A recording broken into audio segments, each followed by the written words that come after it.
apartment. It's Rob Has a Podcast. And now here's a guy who is about to make history with our guest appearance today. I am Rob Sesternino. Hello, everybody. Welcome back to Rob Has a Podcast.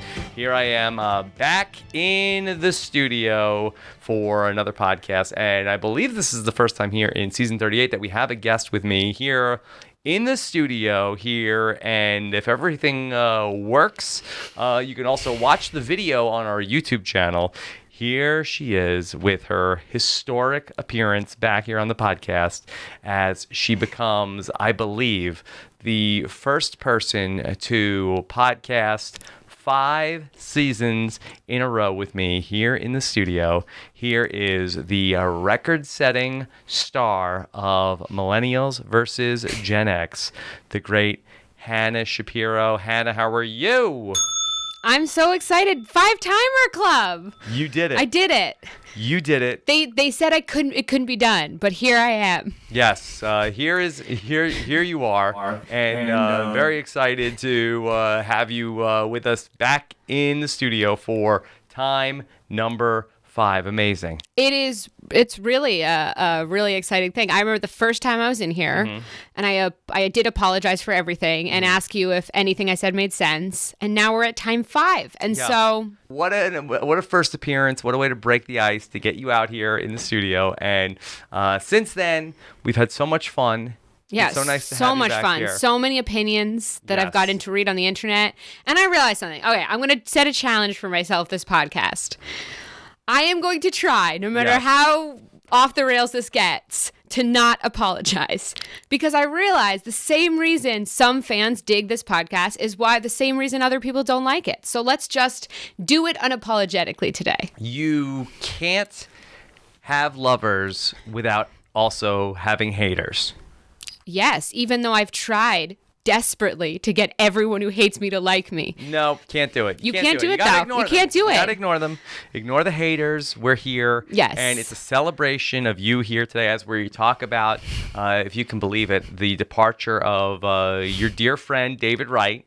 From the season, from the edge of extinction. I didn't know this was the edge of extinction. I didn't know this was the episode I'd be coming in for. I had no idea. Okay, and people are going to say, oh, see, Rob knows the spoilers because Hannah is here when David Wright got voted out. No, I chose this date because I thought it'd be funny to come in on 420. Yep. I didn't know. I didn't know that the day of weed would be the day David was picked off like a weed. Yes, the day that the David Wright stands would need it most. Yes. And then Kelly Wentworth also goes home this week. A double returnee eviction in one episode. Yes. It was pretty wild. All right, well, Hannah, this is a celebration of you here today as well. We're going to talk about everything from Survivor, but I do have some gifts for you here. Wow. To celebrate. What? To celebrate your 5th time here on the podcast. Wait, what is going on? I have some presents for you. I'd like to present you with some gifts. And oh my God. Okay. First, I'd like to start off by presenting you with an RHAP buff, like the kind that the Rob's the Podcast patrons get. There you go. The RHAP oh my God, I'm getting buff presents for you. I know you're already wearing a buff of some birthday party that you went to. This is not a real Survivor buff. This is the birthday party buff of Mark Hudis. And it says, out laugh, out write, out sweat. Yes. This is amazing. Okay. Guys. An RHAP buff for Hannah. I'm taking this is amazing. Okay. I also have for you, this is very coveted. This is a gift certificate. This is a Money in the Bank pass for Hannah Shapiro that you can appear as a guest on any episode of Rob and Akiva Need a Podcast. This is non-transferable. Oh my God. Anytime you want to appear on an episode of Rob and Akiva Need a Podcast, no matter what the topic, you just have to turn that in, and you can go ahead and share that with us, and then we will get you on Rob and Akiva Need a Podcast that week. This is very depending on what exciting. comes up on the wheel. And then also, okay, here is the coup de grace And now I know that you were asking for a jacket. That was what you wanted, but I hope you don't mind. I took some creative liberty. I am so excited to see what's going to come out of the bag. So this is, of course, your your fifth appearance here in the studio. You're making a Survivor loser feel like a real winner. You are a real winner because you've given us so many great podcasts, and I'm sure today will be no different. No, you should have saved the gifts for the end just in case this was the worst. No, I'm going to start with this. Oh, my God. What is this? So I have for you here in this bag, and so this is, of course, a very sad day that we have to talk about what went wrong for your dear friend, David Wright. Oh, I think I know what's happening. Of course, this is also your fifth time, so I made a custom David Wright with the number 5 for you. Has nothing to do with the baseball player. It has nothing to do with the baseball player, and this is why there's a number 5 on it. Wait, oh my God, this is so amazing. This is your 5th time. And here I have this special custom-made Mets jersey for you of David. It's for David Wright, your friend. And then I had a number 5 put on for your 5th appearance. Rob, this is how winners feel when they get their $1 million check from Jeff. This is the same thing. Good. Okay.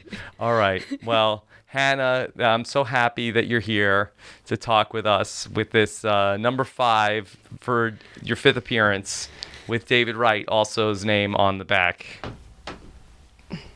I love this so much. And we'll take a picture. I know I keep posing to the video, and it makes no sense. It makes sense. We're recording video. So, all right. Oh my God. Thank you. Can I just say thank you? I said this before it started, but I always get very nervous before these podcasts, and I always feel like if I go off the rails, what will happen?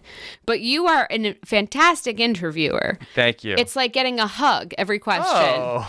Because you're very good at taking a rambly answer and turning it into something beautiful, and I wouldn't keep coming back if I didn't genuinely enjoy coming on. Okay, well, it's a pleasure to have you here. It's so nice to have you in the studio because I do think that does add some energy to these podcasts when you can be there with the person. Not everybody wants to make the schlep out to where I live in the valley. So should I give the address in case anyone wants to come? Yeah. In case anybody wants to pop in, then go right ahead. Like Caitlin Herman did a couple of weeks ago. Oh. Do you know who that is? No. Well, you'd like her. Okay, well, let's get into some of the Survivor stuff before we start to... your hate on social media only continues to grow. And so, Hannah, you were not caught up on the season, but then, as you have historically done, you binged a bunch of the episodes to come in and talk to me, right? Yes. I don't know why, but every season I decide to make a big challenge for myself and give myself like 4 or 5 episodes to catch up on. Mm-hmm. And now people could think, oh, that's a bad way to watch it. But I think I watch it like a movie. It's like a 5-episode movie. And so the protagonist, the antagonist, the side characters become more clear when you're watching it all at once versus week to week. Mm-hmm. I think the story is clear. And I'm not talking about like hyper looks into the edit. I'm just talking about who stands out as the main narrators of the season. Okay, so who is standing out in this story of the season? I think Rick Devens has evolved into just a main storyteller. It feels sometimes like we're watching Rick's story. Mm-hmm. From the first episode that I rewatched for this podcast, where he says he's the Kool-Aid man and he's running in, to his emotional exit in which he didn't look stupid, it was just sad, mm-hmm. to his big return, to now being on the bottom but some sort of power player. I think we may be watching Rick's story. Okay, you think that the season it is the edge of extinction. Yes, the edge of extinction, I will say, has made it very difficult for me to fully tell whose story we're watching. Mm-hmm. And I'm not saying, I bet all my gifts on Rick winning. I just think it seems to be more and more his season. I think there are some other people, and we'll talk about it. Yeah. I think there are some other people whose stories it could be, and there's some comeback kids.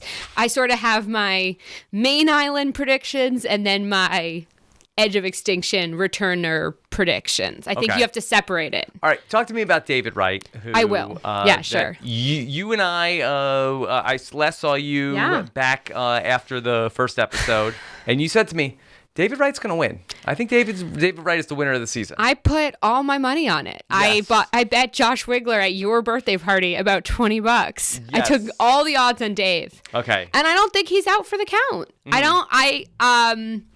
I just thought in a newbie returnee combo, Dave has a way with words and a way with storytelling that I felt like could make him a potential winner. I thought he could humble himself enough to not scare everyone right off the bat, but also boast himself up enough to create a path. And I don't think he's out of it. Of my Extinction Island potential returnees, Dave is on the top of that list. Mm-hmm. Why? Because you feel like that he seems so confident going back in? I just think we've seen a full story of his experience out there. I think there is a thing too of the longer you're on Extinction, it seems the more hopeless and exhausted you feel. Mm-hmm. I think the newer Extinction people, we saw this with Rick. Rick got back in the game after just tapping his butt on Extinction Island. He came right back because I think there is something about you're still in game mode. You're still energized. I mean, David said, I'm still in game mode. All these other people are tired and bored and exhausted. I wouldn't be shocked if Dave was the one to pop back in. Okay. All right. So what was your reaction watching him the other night? Were you prepared for this? I didn't know. I was shocked. Mm-hmm. I was really upset. I mean, obviously, I'm not an unbiased podcaster. Mm-hmm. I am friends with David Wright, and I was really rooting for him. I felt like while his line at Tribal got a big Dave laugh, my brand is loyalty, I did think he had some very good lines throughout the episode where even though they weren't working, he was making some very valid arguments and points. I think the best thing he kept saying was, there's always a conversation when you leave the island that you regret, that you remember, that sticks in your head. And as all losers of Survivor will attest to, that is true. I think he was saying very true statements, but trying to put them on every situation. And I think he did the best he could. I don't know what more he could have done. I do think it was ironic. The big irony of this episode was that Kelly didn't play her idol when she should have, and Dave played his advantage too soon. Mm-hmm. Like, I think we had two examples of returnees on both ends of the spectrum doing it wrong, and to no fault of their own, because it's a gamble either way. But we saw both ends of that, I felt like. Did you feel like there was anything that you saw from David this season that you felt like that he was making a wrong move or something that, knowing him, that was not the right call for him as a player? I think that all the returnees were in a difficult situation. It seems like this is the first fan versus favorite type season where the fans were like, we're going to take back the night. We're going to take back our season. So if anything, it seems like, I mean, and this is backseat quarterbacking. That's not a phrase, but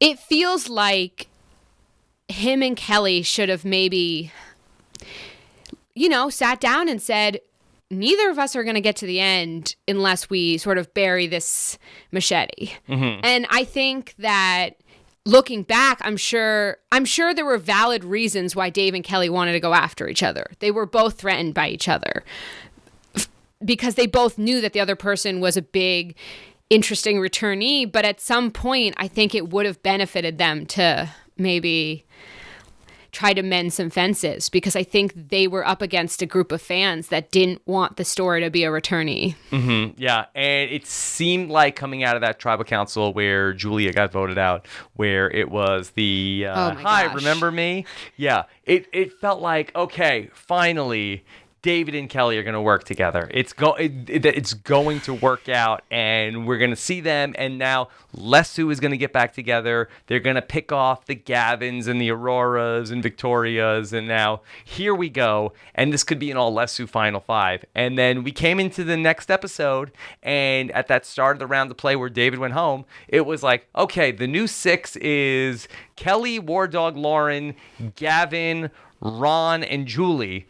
And how did David and Devins not get back in with Lesu after that tribal council? I feel like the answer is War Dogs. War Dog was like, Rick Devins, like after that tribal council, where it seemed like that he was so impressed with David and Devins. And then the next episode started, and War Dog was like, my nemesis is okay. He's David Wright. Well, this is what I think, but I think I say War Dogs because there seemed to be a very intense rivalry between War Dogs and Dave. Mm-hmm.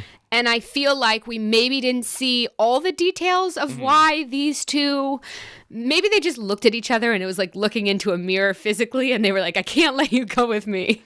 Yes. They were just like, we're intense bald men. We can't do this. But I don't know. I feel like it was in other players' best interest to not let a bridge form between Kelly and Dave. Oh, is something... You're good.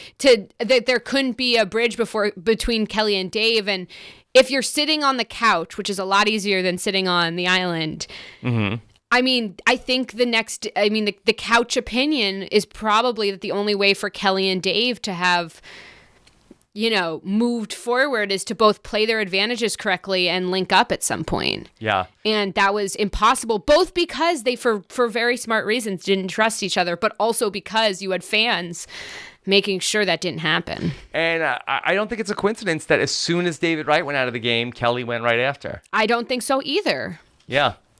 I mean, and if we're talking about potentially whose story this is, even though it's starting to feel more and more like Rick's story, I do think War Dogs has emerged as, a real mind tricker to be reckoned with. Yeah, did you like the move that he made? And this was another big discussion. Steven and I all season long have been on like opposite sides of almost every single thing that's happened in this season, and so I liked what War Dog did, and Steven didn't. Steven did not. He felt like that it was too hasty of a move. He gave Ron the fishy, I think, just because Ron went along with a plan that was bad for War Dog. I don't know. Ron excluding Julie would take the fishy away from me. That's how I felt about it. Julie seems to be big into inclusion. Yeah, and she hates Aurora so much. She hates Aurora, and Julie really seemed like, in bed with Ron. Ron said in bed at one point, so I'm using his own. And so I don't know that was the best thing for Ron. Sorry, can you? Oh, do I think War Dogs? Let's talk about from War Dog's perspective. Okay, I think. Listen, if he doesn't make it to the end, I think it's going to be the thing that people throw at him. Like, why did you sort of eliminate your close ally shield? Is going to be what people say. At the same time, I think War Dog's whole thing is that he feels like he can mentally stay at like 10 steps ahead of everyone. And I feel like Kelly, we've seen it earlier in the season, picks up on what War Dogs is doing and is someone who could maybe see through some of his War Doggery. Yeah. And I think eliminating someone who is ahead of your own mind tricks is not the worst thing. But again, I don't know what his path is, where he had this shield that people didn't want to go to the end with. And that Lesu 3 was talked about as a very powerful force, and he sort of depowered his own Lesu 3. Yeah. And now, what does Lauren think of War Dogs? Well, that's going to be a great thing to watch, and we'll find out where Lauren goes and if she can trust War Dog after this. But I kind of have faith that he's going to be able to heal some of these wounds, and, great. Yeah, there was safety there if Kelly was in the game. But I'm pretty convinced that if War Dog got to the final 3 with Kelly... That's not what I'm saying, though. I don't think he would have tried to get there with Kelly, but my question is, does he try to get to 4 with her or 5 with her, and then he has other people that don't want Kelly in the end, and then it propels him forward? Sometimes, and I know I got a lot of shit for keeping our own David Wright around too long, but sometimes you keep the shield around to a dangerously close position one of the three and then eliminate them at the last minute and get yourself into the three. And that was at a time when there wasn't a Final Four fire-making challenge. Right, of course. You know, you could sort of end up in the scenario where if you wait too long, you can't make the move. And War Dog didn't even know Kelly Wentworth had an idol. Yeah. She's a threat to win immunity. Her closest ally has an idol. She might be able to make a fire. I mean, who knows? So if you don't do it now, or at least soon, you may not be able to do it. And I really do have faith that War Dog is going to be able to make more connections, that he's the person that we've seen be able to, we saw in this episode with those flashbacks,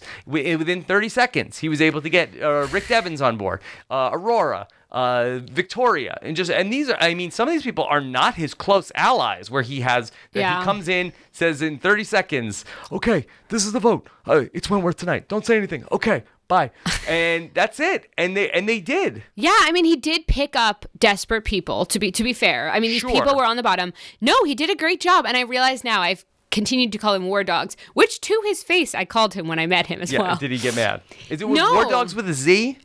It's with an S. It's not with a Z. I know that would have been a cooler rephrase of this.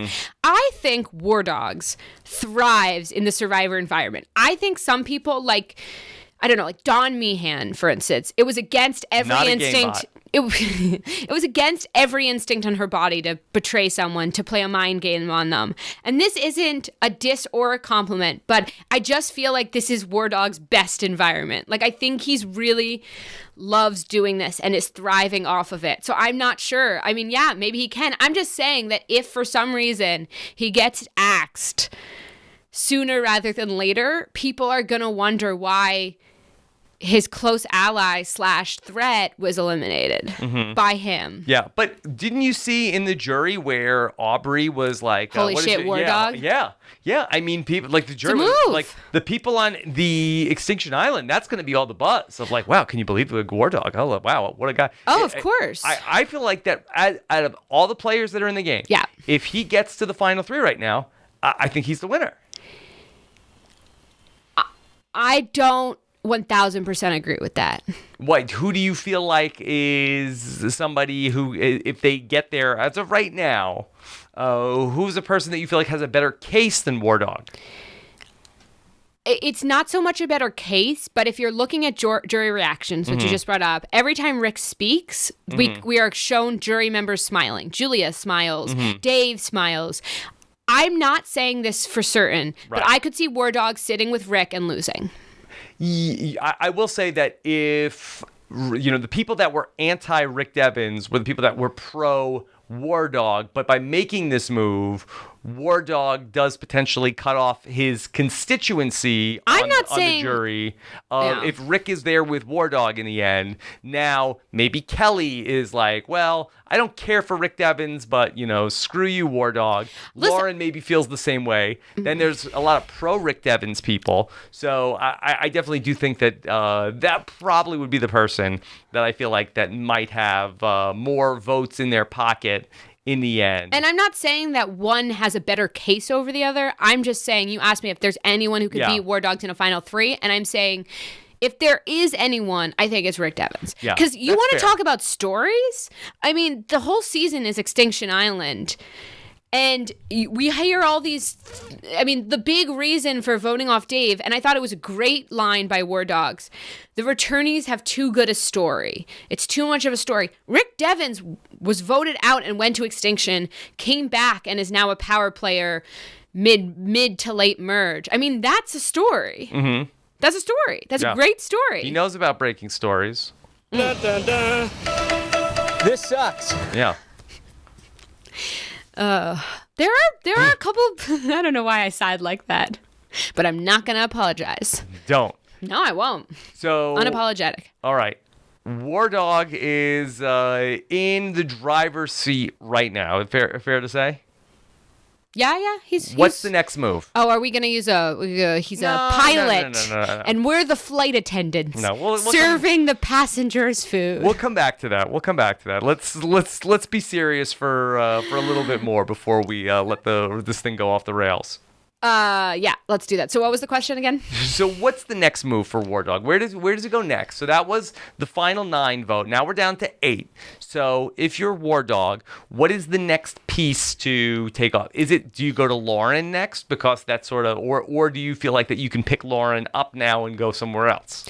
Well, we saw in the preview sort of where his next move might be, which is that he tells Ron and Rick, we're the 3 biggest threats now. We need to get together. Mm-hmm. So it seems like his next move was shown in the preview, which he's going to get the threats together, and they're going to try to pull in other people. Mm-hmm. My question is how emotional. It depends how emotional some of these people are, because Julie being blindsided, it is possible she explodes and wants him out. We don't know what's going to happen next, but I think it's going to be the next move is going to be like cleanup. Mm-hmm. Right? Well, how do you mean clean up?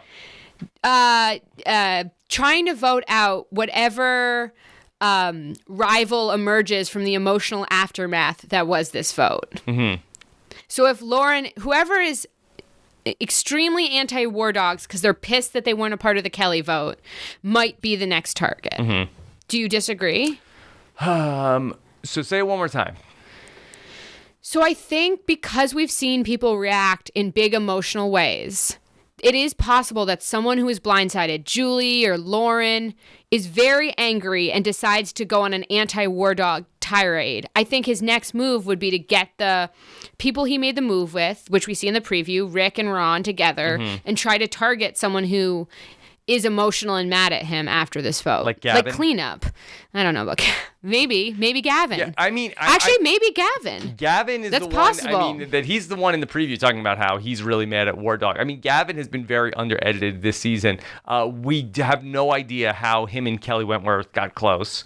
That he all of a sudden told us he has a good relationship with Kelly. He wanted to go after David. He was the person that he was talking about being a ride or die with that 6. Then even after that tribal council where his closer ally in our mind, Julia, went out, he came away from that tribal council starting a new 6 with Kelly and Lauren, War Dogs, and Ron and Julie. And but now he's gonna be pissed. He loves Kelly Wentworth. He loves Kelly Wentworth. I think I knew it could be a Gavin vote. What I'm saying is, oh my gosh, I hit this. You're fine. You're fine. What I'm saying is, yeah, I think it could be a Gavin vote. I think it's going to be whoever is the most emotional and angry against War Dogs, which it sounds like in the preview might be Gavin. I think War Dogs is going to try to get someone out before they get him out. And I think the person who emerges will be someone who is the aftermath of the Kelly vote. That would be my prediction. Okay. What's your prediction? It's interesting. I don't feel like it'll be Lauren. No, I don't think so either. I wonder, could it be Aurora now? Could it be Aurora now to get Julie back on board? Potentially. Yeah, that's smart. If War Dog and Ron and Devins come to Julie and say, okay, let's take out Aurora this time around. Oh, that's total. I think the people it isn't going to be. Mm-hmm. I don't think it's going to be Julie. I don't think Ron wants Julie gone. I don't think War Dogs is going to turn on Rick or Ron. I don't think Victoria would make any sense. So the votes left then, I guess, are Gavin, Aurora. Yeah. Because where War Dog has left himself vulnerable here, if after all this, somehow, could comma back together. And we know Ron Clark, he loves comma. If he does the dance thing. Yes. If he could get back on board with Julie, they'd have to work with Aurora too. Or at least him, Julie, Victoria, Gavin, and a pissed Lauren. That's 5 now to go after the people who are the anti-Wentworth faction of Lesu, which would be War Dog and Devins at this point. I think that they wouldn't even need Aurora in that case. I think that this season, usually we see one alliance who dominates become dysfunctional. And then we see another alliance band together. Every alliance seems like a mess. This whole season is mental. Right. I feel like there's not a group of people that there's no group of people that's a happy family. So the idea of Kama coming back together seems a little far-fetched to me. Well, really, I mean, that's just as likely to happen as, the first thing that we talked about. We don't know what's going to happen. This season really is just completely random. I was saying last night that it's like a Brant Steele season. You don't know what that is, right? Yeah. It's just like a random Survivor simulator of like, oh, the War Dog voted out Kelly Wentworth. Oh, that's a big shock. And there was nothing indicating prior to that was a possibility, but it happened. And it's, very hard to make a prediction from week to week when the season, this is, I think, the most fluid Survivor season. It's like pick a name out of the hat, and that's just as likely as to be the person that goes home as, anything else we're doing with studying the show. I agree with large parts of that. Okay. I think some of the groundwork was laid for Kelly and War Dogs not getting along. Like, I do think that the storytelling is not quite as sporadic as that makes it seem. I just think that if you look at David versus Goliath, the last season, yes, some of the Davids turned on each other. Gabby took out Christian, yada, yada, yada, or tried to take out Christian. But I think for the most part, you had people being loyal to each other. This season, I think it's just so dysfunctional. There's no alliance that everyone loves each other and stays. Forget an alliance. Give me two people still in the game right now that are loyal to each other. I would have said Julie and Ron, but no. No. Hold on. I mean, tell me two names. Tell me two names of people that get along in the game. Could you say Gavin and Victoria? No, because Gavin was in the 6, right? I mean, there's 8 people left in the game. There's not 2 of them that are on the same page. I agree. I'm just saying, I agree with you. I'm just saying that I think we're shown tidbits of what's important. We're seeing what's important. Well, we saw that Kelly didn't fully trust War Dogs and could tell who he was. And so it wasn't so shocking. No. I mean, in the pre-merge, that there was those conversations, but they've been in lockstep the entire post-merge. Yeah. Which is why it doesn't feel crazy that someone on the bottom, like Rick, could end up winning because there's not, even though War Dogs is controlling so much, it's not through any place of like power or loyalty. It is kind of an bonkers season. Yeah. Do you blame the metaphors? Do I blame the metaphors? In what way? Like, do you think this talk of passengers and pilots make everyone feel like staying loyal makes you a passenger? Well, we've talked about this a little bit on the podcast this season where I think that the ghost of Ghost Island is really weighing heavily on this season. And in the way that Laurel got dragged all through the end of that season in the show, I think that the last thing they saw was the Ghost Island finale. I think they might have rewatched it at Ponderosa also, and everybody is just drilled into their head, hey, don't be the Laurel. Don't be the Laurel. You're being a real Laurel right now. Oh, poor girl. And I love Laurel. Yeah, I like Laurel a lot too. I'm a Laurel stan, okay? But I feel like that everybody is out there, hey, got to make a move. Can't sit there in the end and lose to Dominic and Wendell. Got to vote those guys out. Got to have, these I'm trying to think, what's the right thing that you would, if you were like a hunter? Pelts?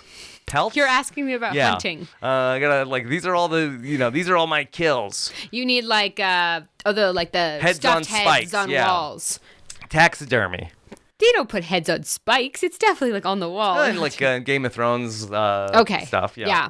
No, I think, yes, I'm sure they watched Ghost Island and were afraid. I also just think something about having returning players. You have these people come in. And I know as a super fan, for some reason, because of the colors I was told to wear, I freaked out for a couple of days thinking it was a fans versus favorite season. Why? Why based on colors? Because the coloring of our season mirrored the fan versus favorites colors, where I was told to wear those like orange yellows, and then I knew the other team would be like the purples of the like, you know, and there was no evidence that this was a fans versus favorite season. No one thought so. But there was a couple days, I remember calling my mom up and being like, oh no, it's going to be fans versus favorites.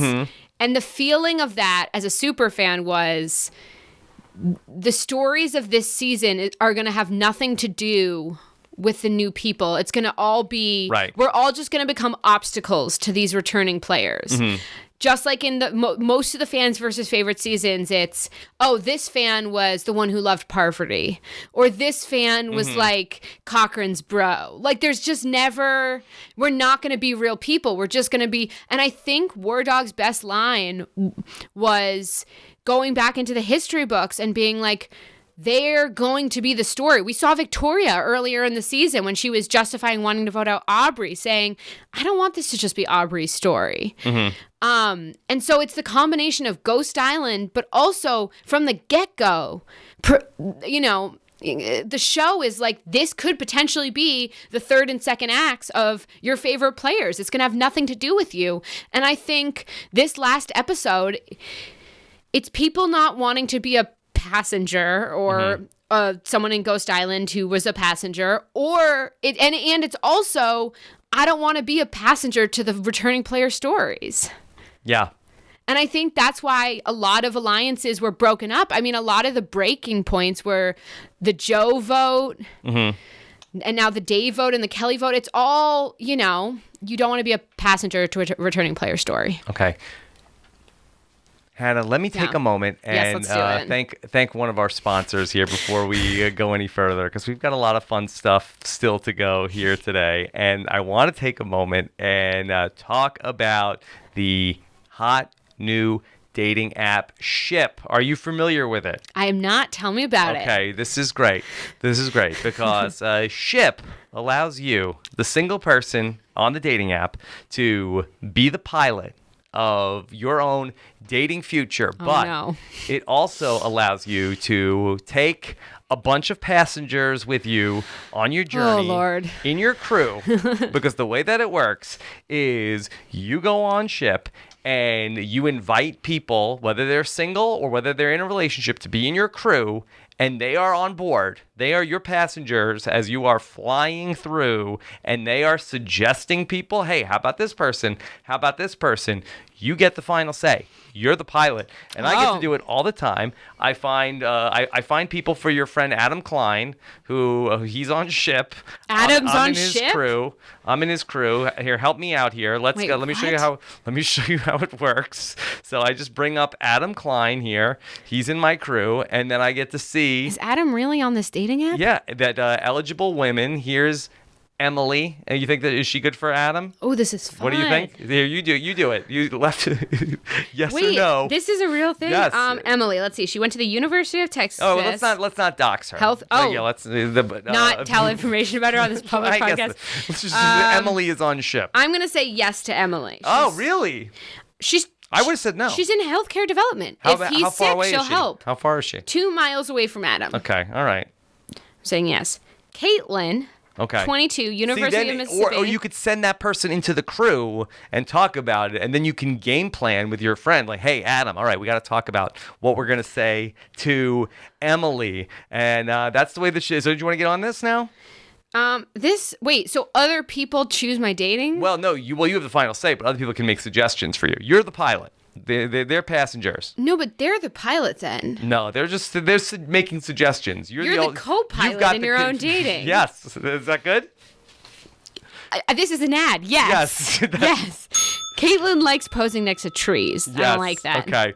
Dating is more fun when you do it with friends. Download Ship for free at getship.com/RHAP. Why are they suggesting a 19-year-old? Adam is 27. Okay, Creepy. Ship, come on. I didn't set up his what's profile. What is the age range that Adam accepts? I don't know. Finally, age appropriate. None of these women. Dating is more fun when you do it with friends. I found a match for Adam. Download Ship for free at getship.com/RHAP. That's GetShipped, GetShipped.com/RHAP, GetShipped.com/RHAP, and start today. When I was in Philadelphia, Ship was a big hit on my phone. Everybody's like, oh, can we ship people for Kirk Do you Clark? know what it means to ship someone? Like put them in a relationship? Yeah. Yes. Okay. I was Yes. curious. By the way, to all the podcaster listeners, Adam's age range appears to be 19 to 23. Yes. Okay. No, that look. We don't know what. Oh, a 26-year-old. Okay. Thank we God. don't know what he set up. Maybe he didn't set anything up. Okay. All right. Oh, a 32-year-old. He's not ageist. He's all over the place. Okay. Okay, All right, here, give me the phone back. All right. Sorry. All right. Talk to me about these metaphors, because I saw on your Twitter profile that you are very taken with the metaphors in this season. I'd first like to say I think that the biggest one of the biggest losses of David being on Extinction Now is that love him or hate him, or I don't know who's hating on him. Don't hate on David. He was a great tribal. Yeah. Does she hate him? I don't think so. She's been very quiet during the season. We don't know. He was a great tribal talker, but he did introduce a very prominent metaphor, which was Sharks and minnows? Sharks and minnows, passengers and pilots. Did he do the passenger and pilot one too? Yeah, that was him a couple tribal councils ago, where he said, like, right now, everybody is a passenger here, and they could be the pilot if they want to. And now Julie's on a single piloted plane. Yes, Julie is flying her own plane. Julie extended the metaphor to say she parachuted out of the commercial airline. And flying her own plane now. Yeah, which is quite the image. Now, you said you came up with your own metaphor recently for this Survivor season, and I want to find it so I can quote you correctly here on this. My tweet? Yes. Okay. So you said, honestly, the only reason I'd ever go back is to introduce new metaphors into the mix. Hashtag Survivor Alliances are not airplanes. They are a butthole. You have stuff constantly coming out, and you just hope that the butthole is hairy enough that you're able... I believe I said shit coming out. That you just hope that the butthole is hairy enough that you're able to hang in there. And then Abby Maria did poop emoji for you. Yes, and then Stephen Fishback said trust clusters, and I said no, butt clusters. Butt clusters. All right. So I thought that we could You brought it up, Okay. and now you're giving me disgusted looks. You brought this up just to shame me? I didn't know it was so graphic. It's pretty graphic. Okay. All right. So, Hannah, Yes. I have a game for you here today. Oh, fun. Okay? And so you played with David Wright. I did. You I love David are a master of the metaphor yourself, as demonstrated by the last tweet. And so what I have here today is, let me grab this. Oh, this is so fun. Let me just say, I am retired, but I do think if I ever went back, it would be just to troll Survivor with really graphic, dirty metaphors. All right. So I have here a Wiggler's Wombats hat that is filled with potential Survivor metaphors. Oh, this is so fun. And so what I'd like to do here is go back and forth. Yeah. And then you take a paper out of this beautiful Wiggler's Wombats hat. It's fine. And then you will have a subject, and let's see how good you are. Can you metaphor what comes up? Okay, I guess we'll see. And let's go back and forth. We'll go back and forth. It's really fun. Okay. All right, here you go. I guess I don't need to close my eyes. There's no point in that. You take one. I'm trying to take just one. You take one, and then I'll take one. Okay. All right. I have not seen this before. Open it up. Open it up. Okay. All right. So here's scared. Hannah. Being at Starbucks. Okay. All right. Okay. All right. Jeff Probst. Yeah. Fellow players. Do you want your game to be waiting in a long line, waiting to get your coffee? You could spend your whole line behind an angry mother who has not yet had her coffee, just to, at the last minute, realize you've forgotten your wallet and you don't even end up with coffee. Or do you want to storm to the front of the line and tell that barista, I want the War Dog Special, double espresso. It's your choice. But at the end of the day, will fans think of you as caffeinated or just putting them to sleep? Yeah. Well done. Thank you so much. Okay. All right. That was fun. I like this game. Okay. All right. Okay. So mine is a salad. Okay. A salad. Okay. Jeff, Survivor is like a salad. It's gonna help you lose weight. you're going to get tossed around. And at the end of the day, you're going to get chopped. I love it. That was great. I felt there. This is so fun. Okay. All right. Here we go again. Okay. Oh, are we not supposed to go again? I love this game. This is a fun game. There's a bunch in here. Okay. This is going to be the next 4 hours of the podcast. Okay. All right. Keep going. I'm next. Okay. What do you have? Being at Chuck E. Cheese. Oh. I keep ending up. All right. All right. Jeff Probst, Survivor is like being at Chuck E. Cheese. There's always a mom crying. That would be Julie. There's always a redhead, Chuck E. Cheese, Victoria. Is Chuck E. Cheese a redhead? I believe Chuck E. Cheese is a redhead. Or maybe he's a giant mouse. Oh, no, I'm confusing him with Ronald McDonald. There's always an eclectic group of characters. Yes. Just like here. Yeah. But at the end of the day, this challenge this week was about balancing balls on a plate. Just like the ball pit at Chuck E. Cheese. Yeah. Those balls were dirty. But the one who can jump into the pit the best is the one who will go home safely. Right. And the pizza is terrible. Yeah, just like in Fiji. That was great. Oh, man, that was fun. Oh. Yeah. Going to Coachella. Oh. Tell me, Rob Sesternino, how is Survivor like going to Coachella? Jeff, Survivor's a lot like going to Coachella. Everybody's really dirty. Mm-hmm. There's a lot of douchey millennials. And in the end, you really wonder what the hell you were thinking. Plus, for some people, just like going to Coachella, Survivor is just about the Instagram followers. Yes. Okay. All right. You want one more? Okay. I'm having a blast doing this. Okay. Let's keep going. As opposed to being like, this is what David should regret about his game. Yes. Okay. All right. Let's see. What do you got? I got playing Monopoly. Oh, playing Monopoly. A quick thing about me. I once played Monopoly 26 times. Okay. I won every time. Wow. And the one time I wasn't going to win, I threw the board across the room. Is that your metaphor? So, I wish it was. Yes.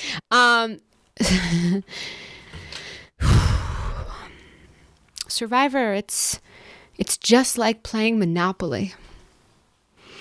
Because at the end of the day, the board game has a lot of property on it, but you don't really own anything. No, that didn't make any sense. I think this is my worst one. I think my last one needs to be a redemption one. All right. Hey, you want to pick again? Yeah, it's funny because you would think that the board game one would be the easiest one to do. Mm-hmm. Yeah. Here, let me take the steal. Let me do the steal. Yeah, you do the steal. You show them how it's done. Okay. I'm not going to apologize though. Yeah. Jeff. Yeah. Playing Survivor is a lot like playing the game of Monopoly. Tell us more, Rob. Everybody's making a lot of moves. Some of the players have some trouble staying out of jail. Oh, and there's a dog piece in Monopoly. And in the end, one person's going to end up with all the money, and everybody else is probably going to be broke. I love that. Oh, well, this makes sense. Okay. What do you got? Jeff, playing Survivor, it's sort of like Game of Thrones. Mm-hmm. Yes. How so? Everyone is fighting to get on a giant metal throne. But at the end of the day, the White Walkers, a man who never ages, Jeff Probst, is the real winner and will kill everyone. Playing Survivor is like playing Game of Thrones. Mm-hmm. Because I could Game of Thrones characters everyone. That's not the game we're playing. Mm-hmm. Well, but let me hear your Game of Thrones for everybody. Well, I think Victoria has to be Ygritte. Okay, you know nothing, Jon Snow. And Jon Snow would be in this situation, Aubrey. No, Aubrey did not last. I mean, I think that Joe is probably the Jon Snow. Jon Snow. Well, Victoria has to be Egret because they both have red hair. This is a really deep reason. Yes. Yes, go on. Who is who? Are you into Game of Thrones? Yeah. Okay. I loved Sunday's episode. That was very exciting. The real night. Let's see. The faceless Arya who kills everyone. Is who? Is that War Dogs? Is War Dog the faceless Arya who kills everyone? I mean, He's taking people out left and right. I wouldn't think so. I wouldn't either. Or is that Kelly? No. You know what? I thought I could do this, and now I'm realizing how hard it is. Maybe you start with the person. Yeah. I think Kelly is Daenerys. Oh, yes, because she's got blonde hair. Yes. I like how people listening are going to be like, oh, they're going to take very deep insight into why each person is a Game of Thrones character. And so far, the two we've solidified are, Egret has red hair, so Victoria. Daenerys has blonde hair, so she must be Kelly. And playing by this, there's the Viserys would be War Dogs because he's bald. Because at this point we're only going by hair color. Lauren is Arya. That War Dog tweeted a meme where he was Varys. Or maybe Victoria is the Lady Melisandre. No, Lady of Winterfell. Sansa. She is subtle, but she is smart. Now this makes more sense. I think Victoria's Sansa. This whole question is just me analyzing which redhead Victoria is. It's not actually what you thought it would be. All right. That game started off fun and went off the rails. Okay. All right. Maybe we'll come back to it at the end. All right. This is a question from Gregory McBean. A lot of people wanted to hear you talk about this. Can we talk about how Kelly told everyone on the edge of extinction that Lauren has an idol? Now, whoever returns to the game knows that Kelly's best girl has an idol. Isn't that harmful to her future game? Okay. So we saw it in the episode. Yes. Kelly came back, said, I had an idol. I'm one of these people. And then she said, Lauren has the Manu idol. Lauren has the Manu idol. First off, let me just say that I feel like that we did make a lot of progress this season with women finding the idols. Yeah, I feel like this... Step one, check. Women are... That's the good news. The good news. The bad news is... Two of them have walked out with They're also leaving with the idols. Yes, it is really good news, bad news. I mean, this season filmed before last season, so they were setting us up for this whole... Yes, it was all foreshadowing. It was all foreshadowing. Yes, before this season, only Andrea was the only woman who had left with an idol, and now we have tripled that. Is that true? The only woman, not man. Is that true? I read that online. I'm trying to think. Well, Lauren Rimmer, I think, had half of an idol because Dr. Mike threw the other half. I mean, a full normal idol. Full normal idol. Did any other woman ever get voted out with an idol? I don't know. You're the expert. Pocket? I'm trying to think. That's possible. Yeah. I don't know. I don't know off the top of my head. But though, to get to, what is his name? To Gregory's question. To get to Gregory's question, I did go, hey, Kelly. But I do think... That's what your reaction was when you were watching? I was like, oh. To which part? When she got voted out with the idol, when she said about Lauren? No, when she was like, and Lauren has the Manu idol, I went, aye, girl. Don't do that.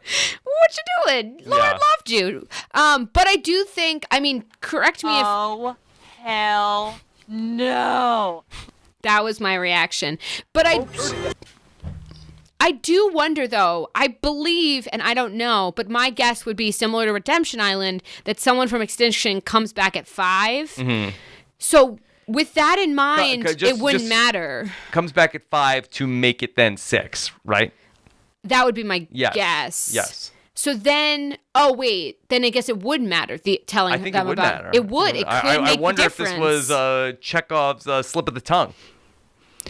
I mean, at that point, is Kelly just so mad that she doesn't? I assume it feels Extinction feels like Ponderosa, where you go and you unload. Yeah. Is Kelly just not... I also wonder that she's telling it to David. I wonder if David Wright and Kelly Wentworth have talked about this a lot. And, oh, man, can you believe? Do you think there's any more idols in this game? And then Kelly's like, nope, I don't think so. I doubt it. But she could have had the same with just saying she had an idol. She didn't need to throw Lauren under the bus. Maybe she was like, maybe David Wright, though. You know how David Wright looks for idols. And was David Wright like, are there even idols in this game? There's no idols here. I've looked everywhere on both camps. There's no idols. And then maybe they talked about this a ton. And she's like, just so you know, I had the idol. Lauren had the other one. So we had them all. The same feeling would have been communicated had she said, I found an, like. Yeah. I don't know. If someone comes back at 6 and Lauren decides not to play her idol to save it, and they know she has, I mean, potentially it could be a huge thing, or it could just be an offhanded comment she made because she had just gotten voted out. But they showed it to us, which makes me feel like that it's probably gonna be a thing. Okay, well, let me ask you in this context, but I don't think it was. What do you think? I don't think it was intentional. I don't think it was a malicious thing. No, I don't think it was malicious. I think she had just gotten voted off with an idol, and she was pissed, and she was like, "This is what happened." Yeah. Alana says. Alana wants to know on Twitter, will Lolly_Alexandria, one of the great Twitter handles. Yes, I mean you hate mine, so. I don't know where the Little and Nesson comes from. Lil Nesson is my middle name. Who knows your middle name? Now the whole internet. Literally my Twitter handle is the most straightforward thing. It's my first 3 names. But Lolly Alexandra? Lolly_Alexandria. Is okay with you? That's as good as you can get. Oh, I don't understand your... Lolly_Alexandra. Okay. I mean... What is the question about Lolly? Will Lolly_Alexandra be able to use... That's Lauren. I know, okay. Yes. Okay. Be able to use her insight of being the only one in the game who knew Kelly had an idol to go out and look for it being re-hidden and wind up with 2 idols. Now, this, I think, is a great question. I think Alana, it is, too. Because now that Lauren knew Kelly had the idol... Yes. She knew... that Kelly's voted out and probably will be the only person with the information that an idol is now re-hidden. Is it possible that Kelly Wentworth's game had to die so that Lauren's game can live? Yes. Okay. I think also everyone's protege. Everyone's convinced that the only way you get advantages is through the Extinction Island telephone portal. And so not only is she the only one who knows that Kelly got voted out with an idol, she's the only one who knows that idols are normal and hidden like they usually are. Aubrey knew, but she's chilling with the extinct people. Yes, I think absolutely Lauren could find a second idol. That would be great. Could Lauren win? I think Lauren has a path, yes. Okay, tell me her path.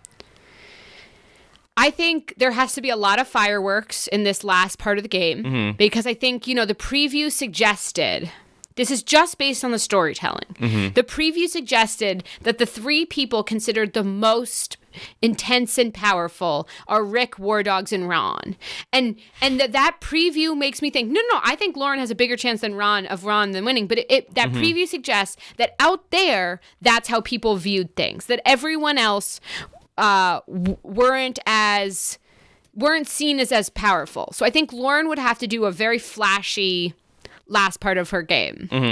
But I think that if Lauren is able to control her emotions and get back in with some of the people that burned her, use an idol or idols correctly, and then we've also seen how strong she is, she could potentially win things. If she does some combo of forgiving people, playing idols correctly, and winning, I think she could definitely win. I feel like that she's like the heir apparent to Kelly Wentworth, where now that she was Kelly's protege, and if she could get to the end, I feel like that she sort of like inherits the Kelly Wentworth story to some degree. Absolutely. If she's there in the final 3. Rewatching the season, when she passes out on the challenge, and her confessional is, "I'm just mad I lost." What a badass that girl is. I mean, I just think that's so awesome. I mean, here I'm having panic attacks without even being in the challenge. Lauren almost dies and doesn't care about that. She's just like, I fell. Would it have been appropriate, or would it have been appropriate if other Survivor players were strategizing about the challenge while you were having a panic attack? Would you have been upset about that? I wouldn't have personally been upset, no. I understand that it wasn't Aurora's best look. Only because it was very scary to watch that. Watching at home. Because Lauren, I don't even know that Aurora realized Lauren was not moving for a couple seconds. Like, it wasn't like Lauren passed out and was sort of breathing heavy but talking. Lauren was out cold, and it was very frightening. And that juxtaposed with Aurora's, because it wasn't just that Aurora was negotiating. Aurora was like, woe is me, I got excluded from a vote. And so woe is me, I got excluded and I'm not being cheered for. Cut with Lauren. I will say in Aurora's defense that I'm not attacking Aurora. I'm just saying it wasn't her best look. I don't think that she had the peripheral vision. No, I don't either. To see what was going on. I don't either. That's why I'm saying it. She didn't realize that Lauren. What I was trying to say was she didn't realize Lauren was not even vocal for a while. Like, her head was stuck. I'm just saying it wasn't edited together. It wasn't the best, especially with Julie weeping. Okay. I agree with you. I'm not anti-Aurora. I'm just, it wasn't her shining moment of empathy. Okay. Let's take this question from Natty from Israel, who wants to ask you about another one of the female players this season. I'm scared. Hey, Rob and Hannah. Nati from Israel here. So I wanted to ask, does Hannah see similarities between herself and Victoria? We see Victoria keeping a low profile and not threatening anyone, same as Hannah. Victoria is always able to be on the right side of the vote, and everyone believes she's on their side, again, same as Hannah. So if Victoria makes it to the end, is she going to have the same problem Hannah had, making the jury appreciate that type of player? Love to hear your answer. Hate that you lost 33, and would love to see you play again. Oh. Natty's so nice. All the way from Israel. Mm-hmm. Thank you for sending in a question. Every time I get a voicemail, I'm just like, this is so cool. Yeah. That because we were on Survivor, we get to talk to people from all over the world. Mm-hmm. I've seen this type of question on the internet too. Yes. Do you see Victoria as somebody who is a similar player to the type of game that you played in Millennials versus Gen X? It's interesting because as people, I don't think we could be more different. Mm-hmm. Like, I think Victoria is the epitome of cool. Yes. Like, she reminds me a little bit of Courtney from China. She's just like, she's so cool. Like, I almost am like, she'd be the person at sleepaway camp I would want to hang out with me. And I'm like, she's just so cool. Like, effortlessly. And I think the reason people were drawn to her was because she was just this, like, she's from New York, right? She was just like, so personality-wise, I think we're on pretty different waves. I think that she does not seem to care much what people think of her, and that's your goal. Listen, after this podcast is done, even though I said I wouldn't, I will track down anyone who doesn't like it and beg them to love me. That's just a key part of how I deal with. That's just how I feel. I care a lot. I try not to, but I think that Victoria somehow, I don't know if it's a facade or what it is, but she doesn't seem to care what everyone thinks, which makes her just like an enigma to me. She's so interesting in that way. She's just like, I don't care if I hurt Aubrey. I'm doing this thing. Yeah. And she had the tweet recently where, what was it like, where Lauren fell down and she had tweeted, luckily I'm not that emotionally invested in these people. So I think she's hilarious too. Like, I think her Twitter's really funny. This is not the question. So personality-wise, I would say we're coming from different perspectives. I could see Victoria losing at the end. And I think she might. There are a couple people that feel like potentially losing finalists. Her and Julie both feel like, and not because of the games they're playing, but just because of how the story's being told. Where I could see a jury not quite seeing, she's just not as flashy as a Rick or a War Dogs or even a Lauren. And the only time the jury has to understand what's going on is at Tribal or what people are telling them. And I'm not sure that her gameplay is as flashy. And so I do see the similarities. I think she's way cooler than me, which we've already gone over. But Yeah, I see her intelligently seeing everything, but maybe not being as performative in the way she's approaching like tribal council. I mean, I think like a big problem I had wasn't even that I was quieter game-wise. It's that I didn't think about the stories I was telling to people that were going to then go on the jury, and I wasn't performing for the jury, and I could see that being a similarity. Do you disagree? I think that she has a case that she can make, but I think that she needs to be able to articulate it where that she's played this game where I believe that she's voted for the right person every single time. And this has been the wildest season. Yeah. And it's, up is down, down is up, and every week a different person goes home. She's somehow been on the right side of the numbers every single time. Yeah. And so if she can get to a final tribal council and pound the table and say, hey, wherever this crazy game was going, I was there. I'm the only person. I voted for the right person every single time. Like damn it. I deserve this win. Like, you can be quiet, I think, in the lead up to that final tribal council, but I think then she needs to then be loud and and play on like a really pound her chest about the accomplishments that she had, because I think she's playing like the perfect Sandra game right now. She's playing a brilliant. Let me just be clear to the inevitable comments I'm about to get by just responding to this person's question. I do not think I played as good a game as Victoria. I think she's great. I think she's playing a great game. I'm not like. You think you're going to get comments of like, I think I'm going to get Hannah, you are no Victoria Bay Monday. I already did on Twitter. I already saw a comment that was like, "Oh no, you were too emotional. You're not as great as Victoria." So to those sending, I'm just trying to compare it. And I do think, listen, I tried to pound my fist at Final Tribal. There's only so much turnaround you can do at a Final Tribal. Mm-hmm. Do I think Victoria could win? Yeah, I think she's one of the couple people that if she sits with the right people, she could win. If I sat with the right people, despite what haters are going to say, I think I could have had a decent chance as well. Mm-hmm. But the question is she going to sit next to someone who is louder and flashier and not be able to communicate everything at one Final Tribal? Right.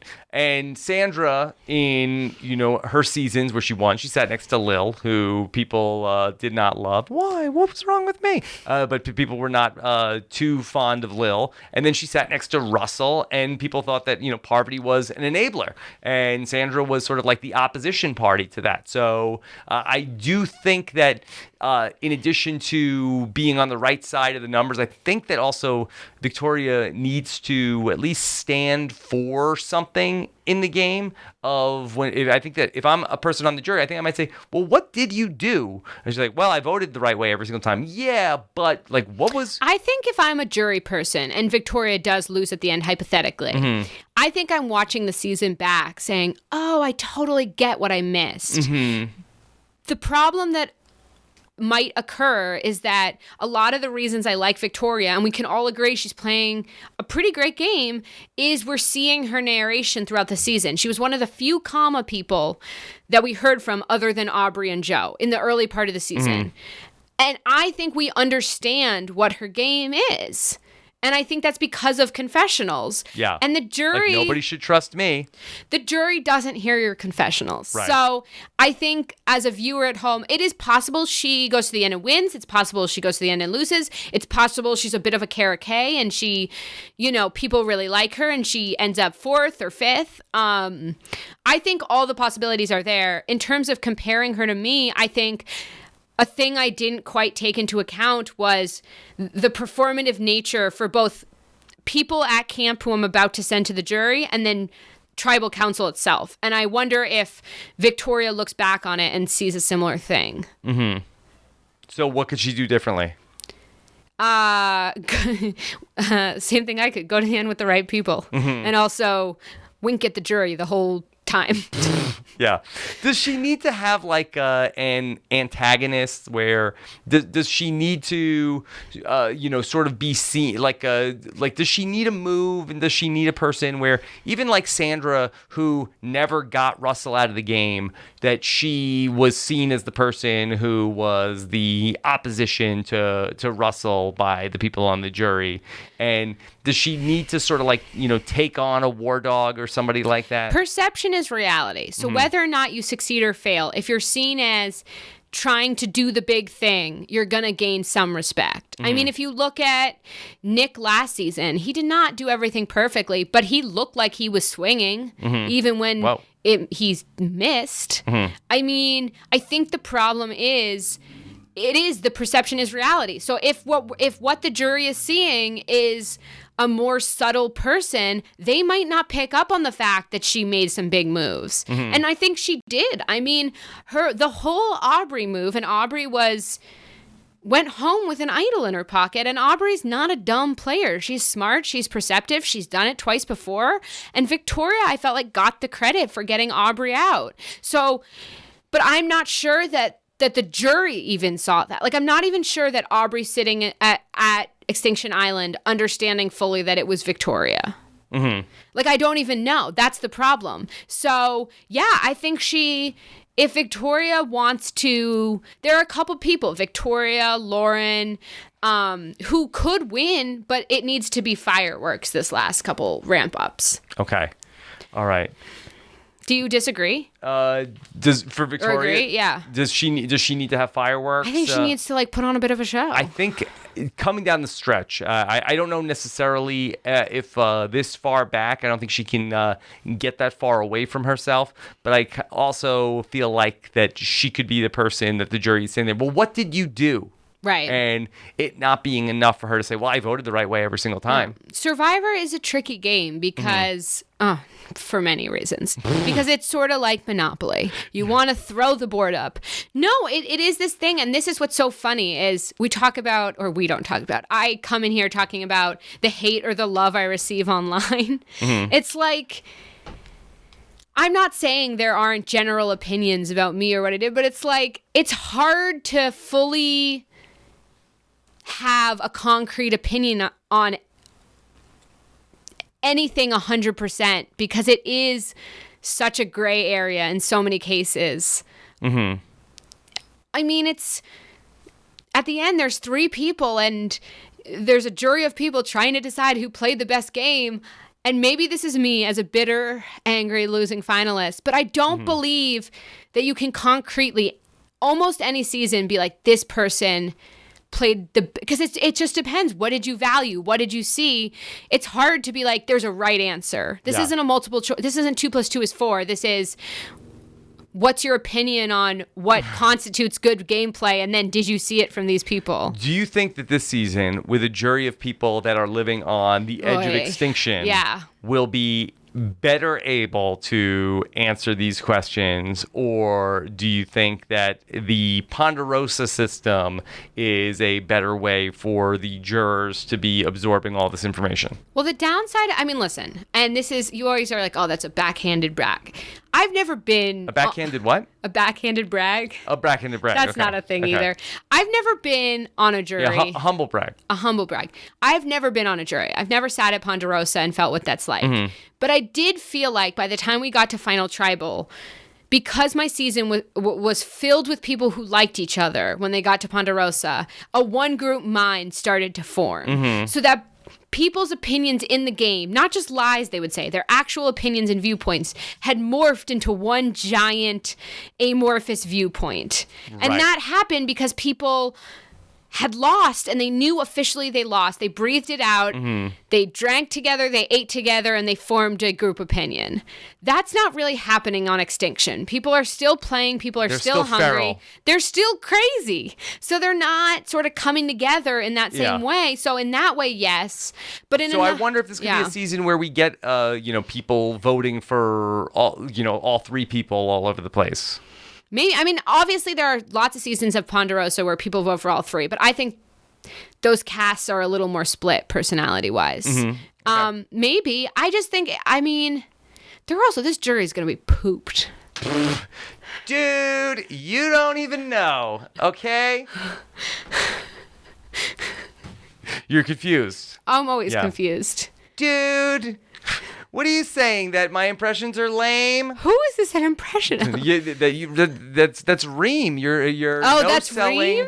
Oh You're my no God, selling I my impressions. All right, do it one more time and I'll react. No, it's over. Now you don't get it anymore. I mean, also, like, these poor jury members, some of them. Poor Reem. I mean, not poor Reem in the fact that in a normal season, she'd be a first but we never thought of again, and now she's the queen of the Extinction Island. But poor Reem in the fact that your body and your mind just goes through so much when you starve for that many days, and Lord. Dude, I wasn't all there to begin with on day one. Wow, that was such a good Reem impression. Yeah, thank you. Okay. Let me give you a question from your friend. My friend. Angelina Cardona Keeley. She's great. When we were hanging out at Dave's premiere, she kept coming up to me and going, "We both lost at the end." Yes. That was very funny. At Dave's premiere party. Angelina will be my guest on Wednesday night this week when Stephen Fishback is going to be having some minor surgery. Well, who am I to say it's minor surgery? But he's having. You heard it from this doctor first. It's not a big deal. Yes, that he's going to be having shoulder surgery on Tuesday this week. So I'm also covering Stephen Fishback's People Blog, so check that out. Okay. So Angelina will be on. Yes, I like Angelina. Angelina will be filling in for Stephen Fishback this Wednesday night on the Know-It-Alls. She just kept calling us third place loser girls. Yes. It was a very funny. I like Angelina. And I'm a third place loser guy. In a different scenario. It's a different scenario, right? You're the fallen angel, third place loser. Fallen angel, right? Third place loser guy that Angelina also, we all drank and had a merry time. Yes, she's fun. Fun girl. Yes, and Angelina. Oh, her question. Sorry. Says, when does Hannah predict will be the next time someone will have a chance to re-enter from the edge of extinction? Who does she think will get back into the game, and what does she think that their prospects are of winning? P.S. I love you, Queen. I love Angelina too. Yes. I think Angelina's great. Yes. I was holding this 5 up because I think someone's coming back at 5. 5 for because David Wright. It's the Redemption Island time. So I just would assume it's a similar thing. I predict that we are going to get down to the final 5. I believe, just looking at the calendar, we have the way that the season, I think, is going to be squared away. So we have 3 more regular weeks and then the finale. And so I think that the 8:05 in finale night on May 15th, we are watching the Edge of Extinction Challenge where somebody's coming back. So that would mean on the 24th, this Wednesday, we'll get down to 7. Yeah. Then on May 1st, we'll get down to 6. And then on May 8th, at the end of that episode, we'll get down to 5, which is very exciting that we'll get to have the pacing in this season where we will get to have a final 6 episode, which I feel like that historically the final 6 has been one of the most interesting votes of the entire season, and that has been the first part of the finale in most of the seasons in the 30s. And so that is going to be fun to watch on May 8th. But then we will go from the finale is going to be nutso, where we got the Edge of Extinction Challenge, where that person's going to come back. Then we're going to have a final 6 tribal council. Then we're going to finally see the jury pretty. Yes. Gussied up. Then the jury gets to go to Ponderosa. And then we'll have the final 4 fire-making challenge. Then we will have the final 3. I have a question. So it'll be a 5-minute reunion. Do we have, my favorite part of every season are these Ponderosa videos that we don't get this season. We don't get them. Do we get an entire jury going to Ponderosa, one giant Ponderosa video? The big Ponderosa video. Yeah. Do they do everyone slow-moing? My favorite part was Libby's Ponderosa video, where they had her slow-mo in a shower. Libby's Ponderosa video. On Libby from, what season was that? Oh, Ghost Island. Ghost Island. Yes. They had her crying naked slow-mo in a shower. Okay. Yes, I get her confused with Jessica from last season. Jessica just got married. Okay. Congratulations. Congratulations to Jessica. Jessica Pete got married? Is that her last name now? I don't know what it was before. Jessica's married, and she had all the healers there with her. Oh, no, that's Jessica Johnson. Yeah, that's who I'm talking about. Yes, Who are you talking I was talking about Jessica. Oh, shit, it's the wrong season. David versus Goliath. Oh, Jessica Pete. She was early on out, right? Yeah, Yes. yeah. She was the young lady. Yes. Anyways. You were talking about the Libster. The Libster, yes. So to the first part of the question, I feel like we answered. We think it's going to be a 5 to 6. And the second part was, who do I think will come back? So I think we have some options here. Yes. I think that the only person that could come back and win is David. David, right. Because I just don't know that I see the storytelling being there to support any other winner from Extinction. And I don't mean that any of them are not brilliant and could win if they got to the end. I think that Survivor, this isn't me obsessing about the edit, but I do think Survivor storytellers, the people who work on the show, are really good about giving the winner a full story in some regard, other than maybe like Korong. And I think I feel like this season that has been so sporadic, we want to know how the winner got from point A to point B to point C. And so I feel like the person from Extinction that most supports a full story arc would be David. I feel like, and I'm just rooting for Dave. So I think if Dave comes back, he might have a chance at taking it. Could Rick Devens get voted out and come back for a third time in this season? Ooh, wait a second. Yeah, someone could get voted out currently and pop back in. You're so right. That could absolutely happen. I don't know where I heard. I can't remember if it came up on the podcast with Ali Lasher and Jordan, or if it came up in the Patron Facebook Friday yesterday. But somebody planted that in my head about what about Rick Devens coming back twice in one season. Getting a third shot at the season. Anybody currently in the game, there are people that could pop in and out, and Rick would be a very exciting story. I also think it was interesting that we saw David being like, I'm giving this to Rick for future favors. That kind of makes me believe we see something. I think there are also people that are currently on Extinction. I think, Aubrey, Kelly, who could pop in. I think, and Eric, if he did get back in, it would be more of an obstacle for whoever won, just because I don't think we got enough from them. That's really interesting. Rick popping off and on Extinction. Yeah. King of Extinction. Oh, yeah. Do you think anyone else? I mean, I just don't.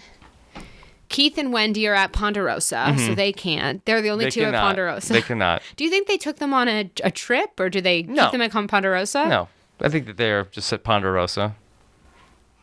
Drinking? Maybe. I mean, Keith's 19, so... Oh, he's not drinking. Yeah. Try doing Ponderosa dry for... a lot of days. Yeah. And not getting to be on the jury and, popping in and out. Yes. Oh, yes. Just prisoners. Yes. Maybe Wendy and Keith had a love story on Ponderosa. I think Wendy has a boyfriend. Oh, I'm so sorry. Yeah, I don't know. Never mind. Otherwise, that was a foolproof...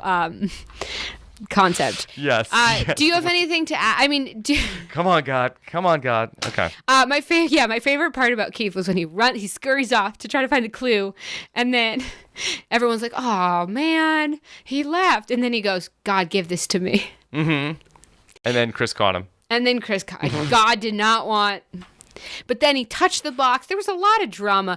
I think that Keith is the missing element from the Edge of Extinction, because it hasn't been as good without him. No, he was sort of it was like a weird comic relief. It was sort of like he triggered everyone. Yes. Especially Reem. Yes. Well, he was Reem's friend, but then also that Chris antagonized him, and it was like, dude, I should drop kick you. Leave Keith alone. You're just being lame. And then it created a lot of friction. Honestly, it was. I've sort of felt like sometimes production gives Extinction Islanders the bottles and the maps. It just all feels like, please, stay alive and alert.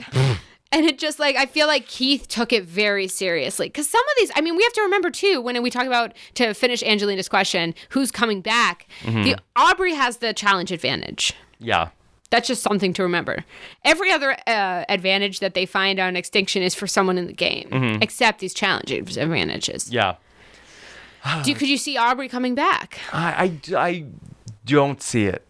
Could you see Eric or Chris coming back? I don't. I paired them together because they blend together. Yeah, I don't see that. Could you see Aurora coming back? Oh, interesting. Leaving and coming. Mm-hmm. Potentially. I mean, her whole story seems to be, I'm going to get voted out and I saved myself. That's sort of her MO. There are a lot of strong females, too. Mm-hmm. But also, everyone was like, this season's built for Joe. But I don't know necessarily that these Extinction Island, like the first challenge wasn't necessarily like, oh, Joe will be the one to nail this. It'd be interesting to see when Joe was really, dominating these challenges after the merge in terms of the Cambodia and the Worlds Apart. I do think that the Survivor challenges have changed a bit in that they are much more of, all right, stand on this beam and then, hold out this stick and then whoever can keep this ball on their stick for the longest amount of time is the winner. I think the challenges favors a wide range of skills. I think the biggest skill and the reason why, it's not the only reason why I was bad at these challenges, but I think staying calm and just believing you can do it. I think I'm retired, but I do think that I wouldn't be shocking to me if I could actually do them now. I just think I was so convinced myself that I couldn't. And I think that's what it is. It's confidence more than any Joe type skill. Okay. Brian Williams on Twitter here we go. Wants to know, has an animal, including spiders and butterflies, Rob, Oh, right. The butterfly. ever interfered with either of you while doing a Survivor challenge? What do you say? Is a spider an animal? Yes. Are you confident? No. Yeah. Are you? I was not, and people are dragging me. People are dragging you? Yeah. Where? Where are the all people? on Twitter, I'm so stupid. I'm so stupid. Spider is an animal. Wait, when did you have time to be dragged? Yesterday. I'm so sorry. Am I gonna get dragged for something? No, I don't think so. What do you think so far? What would you drag me for? What are the parts of this podcast so far that I've been horrible at? I'm just kidding. Yeah. What are the parts that you're gonna get dragged for? Probably everything. Yeah. Let's answer the question. Did an animal or a bug ever interfere with your? Yeah, I know a bug is an animal, allegedly. I'm gonna say for myself personally, there were other things that interfered, but a bug was not one of them. Yeah. The butterfly thing was really entertaining. That was funny. Of all the people for a butterfly to call home, it chose War Dogs. War Dog. I've never seen that before, where a huge butterfly lands. It was beautiful. We've seen when a fly is on. They always somebody. zooming in on the men's crotches when there's a bug there. I feel like that's a very popular thing. Yes. It happened to Ken. I feel like it happened multiple times. If there's any bug on a guy during an individual challenge on That's his an excuse. crotch, Yes. the camera people are like, show the dick. And you are against this? I'm You are neutral. Agnostic. I'm okay. neutral about Okay. it. I think it's funny. Okay. Was it Millennials versus Gen X? Was it Ken was getting bitten by ants? Yes, In there one was of the some sort of challenges? fire ant situation. I'm getting totally bitten by ants right now. That was a perfect Ken impression. I was transported to Colorado. I was like, is Ken here? Am I his daughter? Mm-hmm. All right, Mr. Robot Taran wants to say, Hannah, happy Passover and happy 420. Thank you. Do you still perform in UCB? Rob, would you ever watch Hannah perform? I wrapped up my 3-year sketch team. 3 years? Yeah, I spent 3 years writing sketches for a mod team. That's what it's called. So there were 6 of us writers and there were 6 actors. And so I have a full sketch packet from my time writing sketches on UCB. At UCB. In fact, Ego from our sketch team is now an SNL star. Oh. Yeah, Ego Nwodum is on SNL, and everyone should go check her out. She was on my sketch team. But I've wrapped up doing that. And yeah, now for the most part, in terms of UCB, I host with some friends this diversity jam, which is just a fun diversity jam. It's a fun casual improv jam. And yeah, I don't. I'm not a full member, I guess, anymore of UCB. I mean, it was sort of like my grad school almost. I didn't want to stay there for the rest of my life. And of course, I would go see Hannah perform. Oh, yes. Thank you. Yes. I would. Thank you. That I like seeing improv comedy. So I would. Next time I ever have a show, I will. Okay. Let me know, especially if it's not during Survivor season.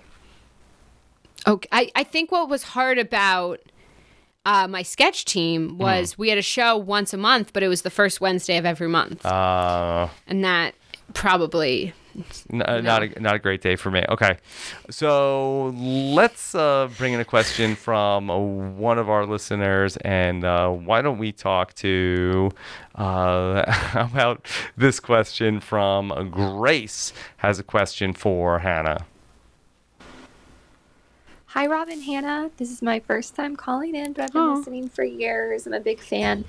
And I just wanted to know if you, Hannah, are watching The Amazing Race this year, and if you are, what you think of the survivor teams that they chose, and if you would have been on The Amazing Race this year, if you would have been asked, who would your partner have been? Anyways, I'm excited to hear the podcast. Love you both. Bye. It's her first time calling in. All right. What was her name? Grace. Grace, thanks for calling in for the first time. I'm, of course, watching The Amazing Race. Yes. Because Brett. Yes. Well, it was a tough night for your millennial friends on Wednesday night. My Gen X friends, technically. Sorry, Gen X friends. Sorry, yes. Probably that too. Yes.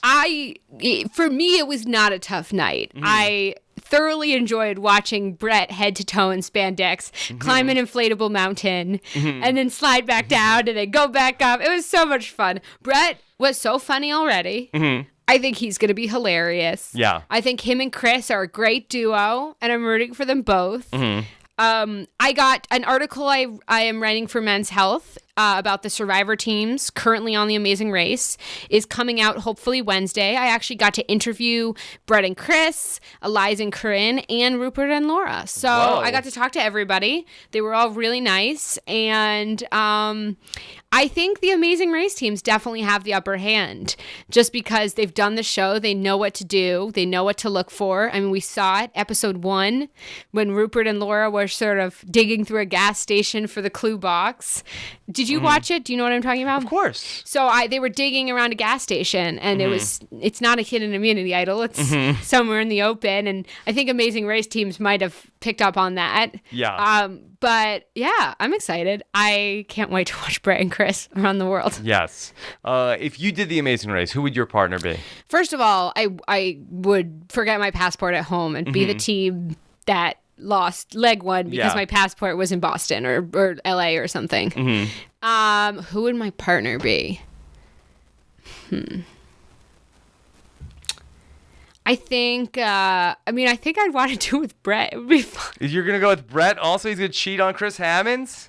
I want Brett to cheat on Chris Hammonds. Oh, man. Or I think, if Adam and I were too much like brother and sister. Adam would yell at me when I forgot my passport. He'd be right, but he would yell at me. I think Hannah, I can't believe you forgot your passport. I told you. Perfect Adam impression. Wow. That was spot on. Now you're pandering.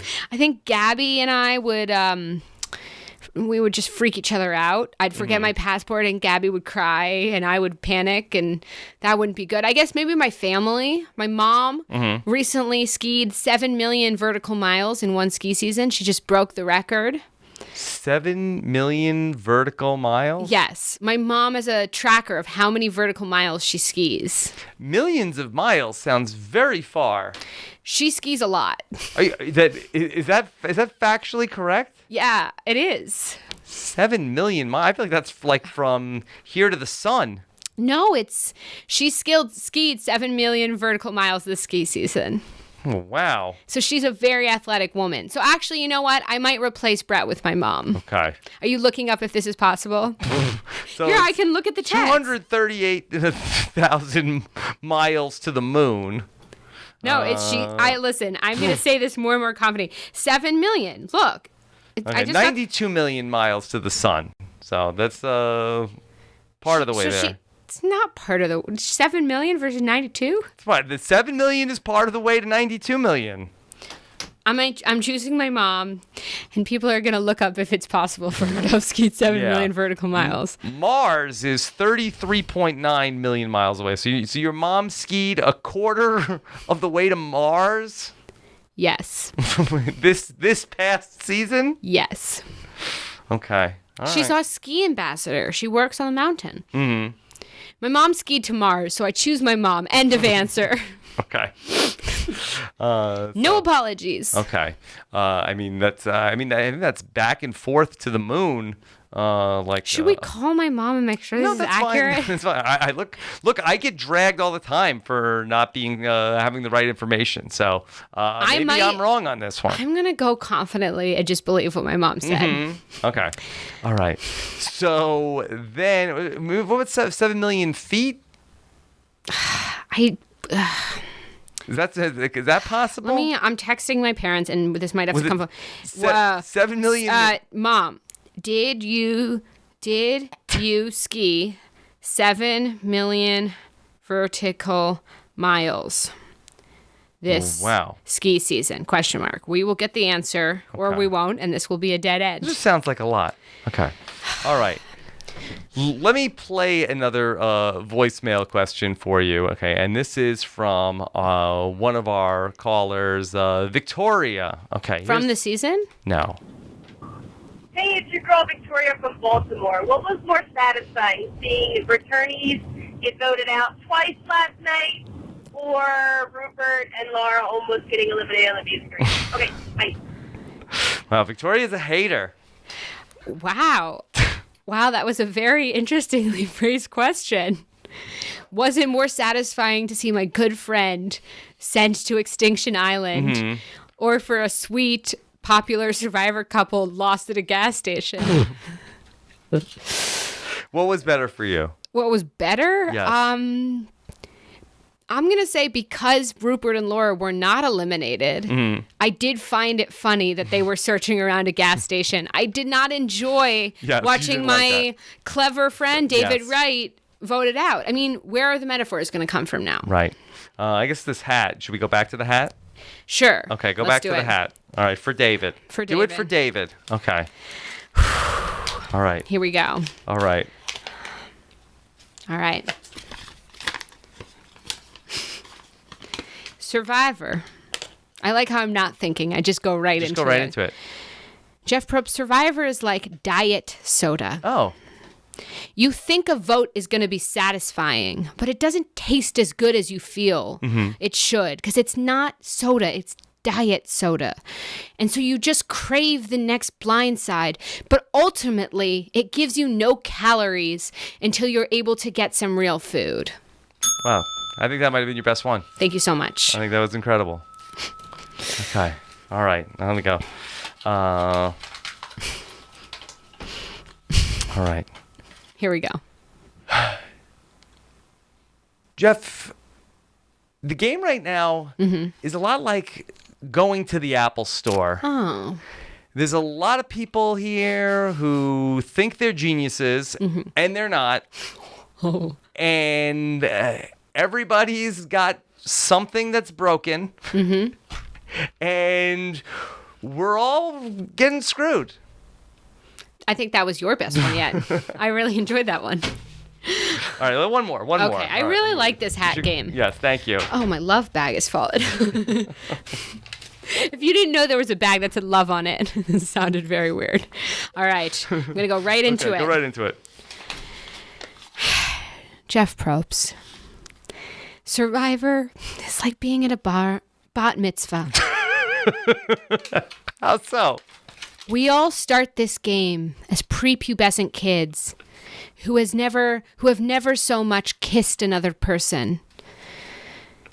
But this is a coming-of-age story every season. And the question is, who at the end will read their Torah portion most beautifully and have the rabbi say, you are the sole matzah ball. It's a lot of flames also. There are flames at a bat mitzvah? Like the candles? Oh, yeah. Candles. And, I missed a lot of that. Should I try it again? Good. You're good. All right. Last one. Okay. All right. Oh. Okay. All right. I'm excited already. You're giggling. People need to realize that this game right now is a lot like Facebook. Oh, how so? Well, first off, none of us have any privacy. No. Everybody is looking for people that they're trying to block. And in a little bit of time, none of us are going to be in here anymore. So we're going to get kicked off. We both should have ended with the second to last one. You're good. You were good. Oh, good. No. Okay. Wait. Yes. Okay. Well, you have an update? I have an update, an embarrassing update. Yes. Vertical feet. Vertical feet. 7 million vertical feet. 7.1 vertical feet. A world record. Just okay. Look, nothing. My mom. Nothing to not brag about. My dad continued. Vertical miles would be skiing around the circumference of the Earth 281 times, or 14 round trips to the moon. Essentially, my father is Rob Sestorino. Not the first time that has been said to me this week. My mom has still broken a world record, and I would still have her as my Amazing Race partner. So there you go. Okay. Congratulations. Tell us what happens next, Dad. Curtis wants to know, what is Hannah's brand? David Wright's brand, of course, is loyalty. Oh, yes, of course. Mm-hmm. My brand is tracking down any internet hater and begging them to love me. Mm-hmm.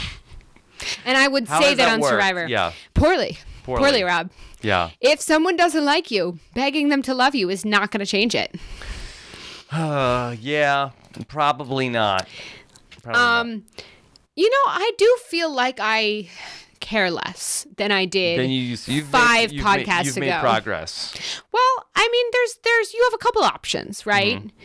You get feedback about who you are as a person when you are, let's say, on reality television or a 5-time podcaster. Mm-hmm. And you can either attempt to change everything about you, and then more people will find the new things bad. Mm-hmm. Or you can say the same reason some people like me is why some people don't. And you can sort of accept yourself for who you are. And I think self-acceptance is the way to go. Yeah, I think that there is like a fine line, because I think you don't want to live in a bubble where you get no negative feedback. Absolutely. Because I think that then there's no chance for growth without the negative feedback. And I know a lot of the other survivors, they're very quick to block. Mm-hmm. That's not really the way that I handle my social media. If people are saying stuff, I usually do want to see it. I will read my mentions and, see what people are saying about the shows on Reddit and stuff like that, because, I want to know. I want that feedback, and I feel like that's how I get better. What you can't start, and this is something that I read from Seth Godin from a long time ago, your 1-star reviews and your 5-star reviews are hard to, where it's like, Hannah, you're the best, and Hannah, you're the worst. There's not a lot that you can take from it. There's not really actionable information there. It's everything else in between. I feel like that it was my experience when on the shows, like these extreme opinions. Mm-hmm. I also would say, though, where maybe we see differently is, yes, I would love, feedback is the wrong word, opportunities for growth from people who know me well and love me and have my best interests at heart. Mm-hmm.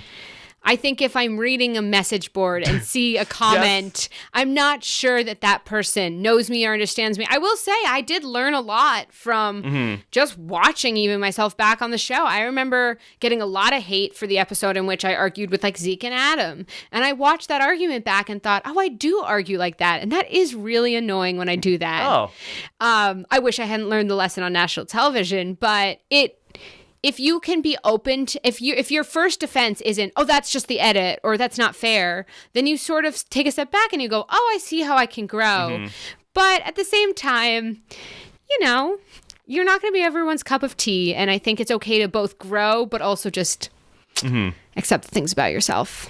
Hannah, Spicy Wasabi says... Spicy Wasabi. How was your experience meeting the War Dogs? I met the War Dogs. So speaking of people who have on occasion blocked people, as many on Twitter know, there was a journey with me and the War Dogs, similar to his journey on Survivor, where we didn't get off on the best footing, and I was blocked by the War Dogs and made some jokes about it, which he did not appreciate, and I went to his viewing party.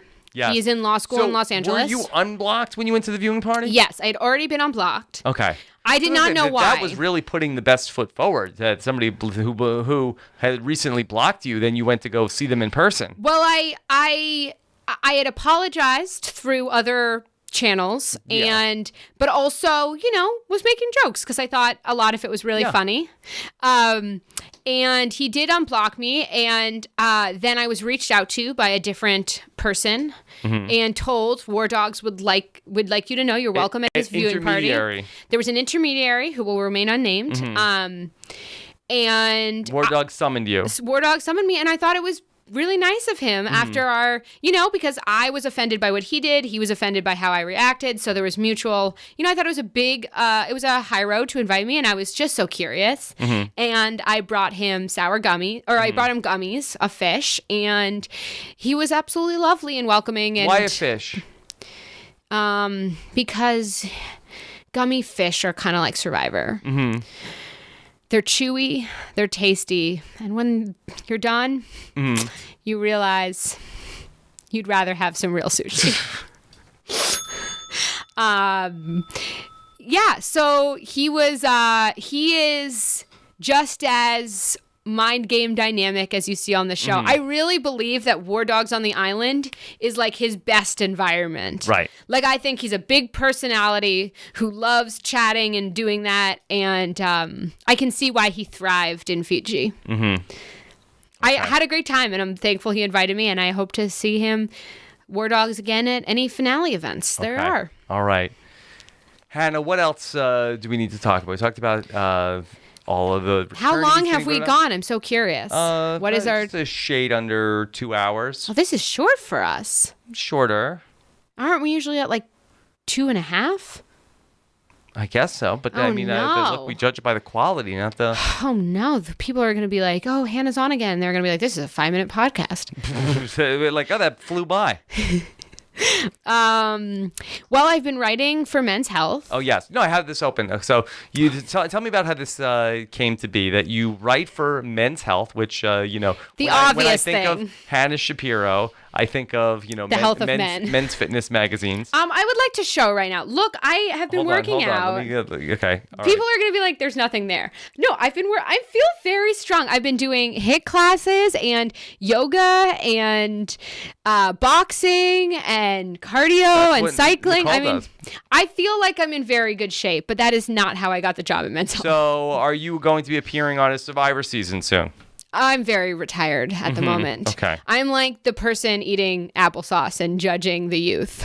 Okay. In the back of the retirement home. So. But I write for Men's Health. So I have your author bio on Men's Health. So you wrote an article, what The Bachelor can teach you about the worst things to say on a first date. Let's chill on the virginity talk, everyone.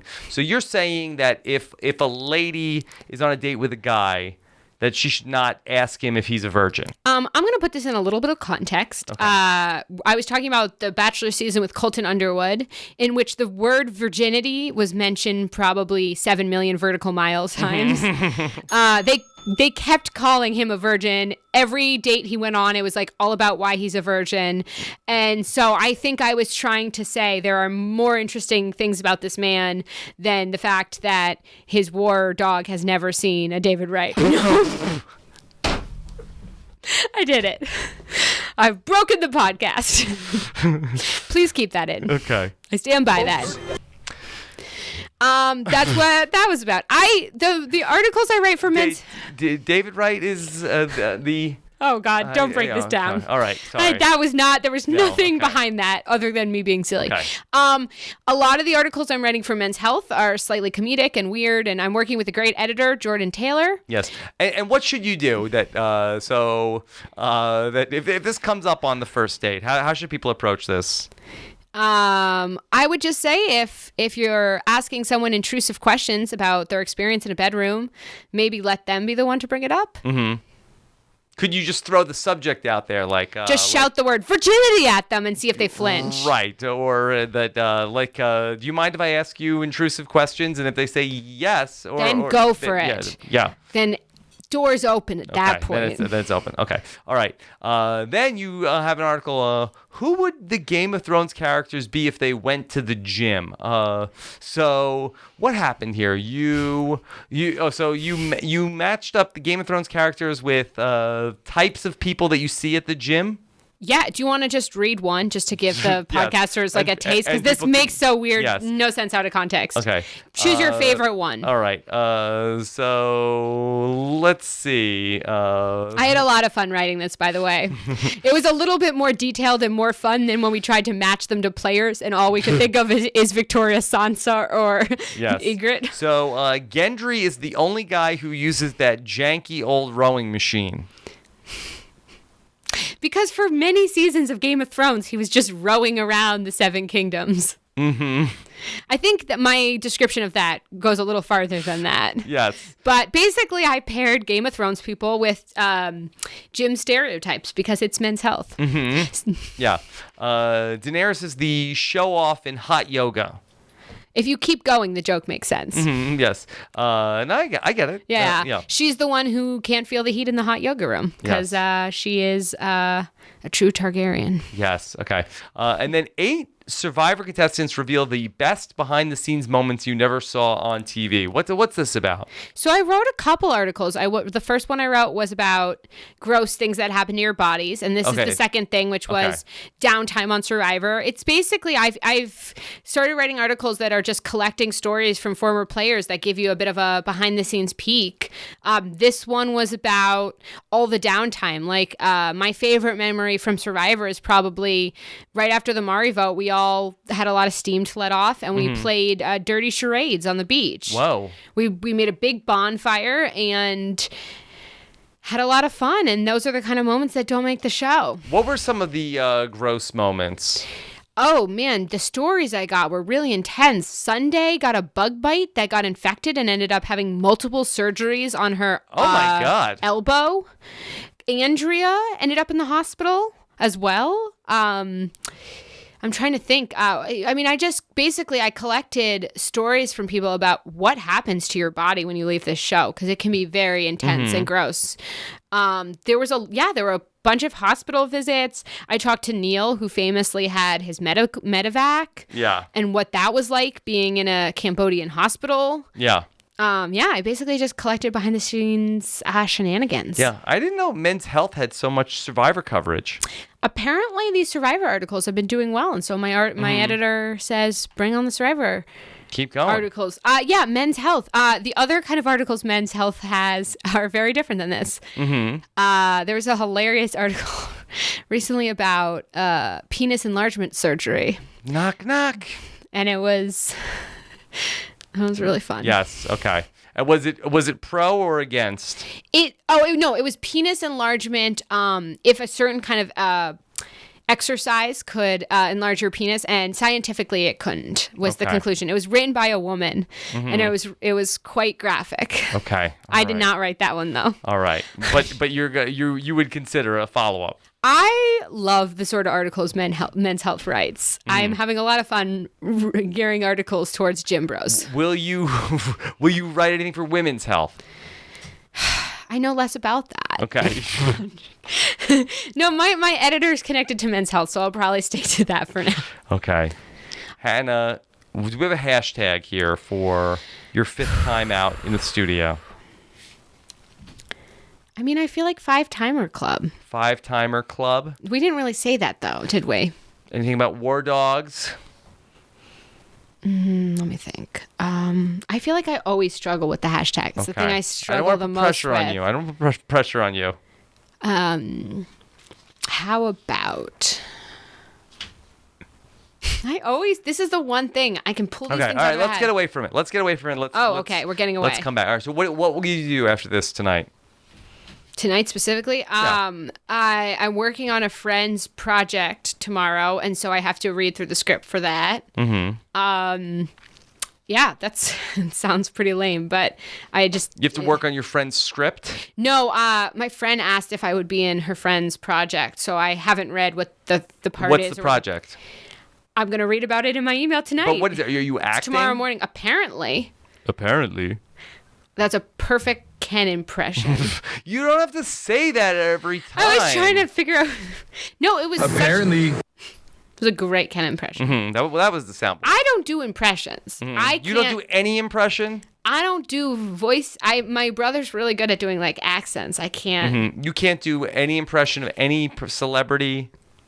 This never came up in any improv?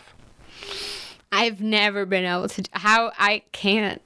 You can't do any impression? Come on. I don't know. Who would I be able to impress? Or impress?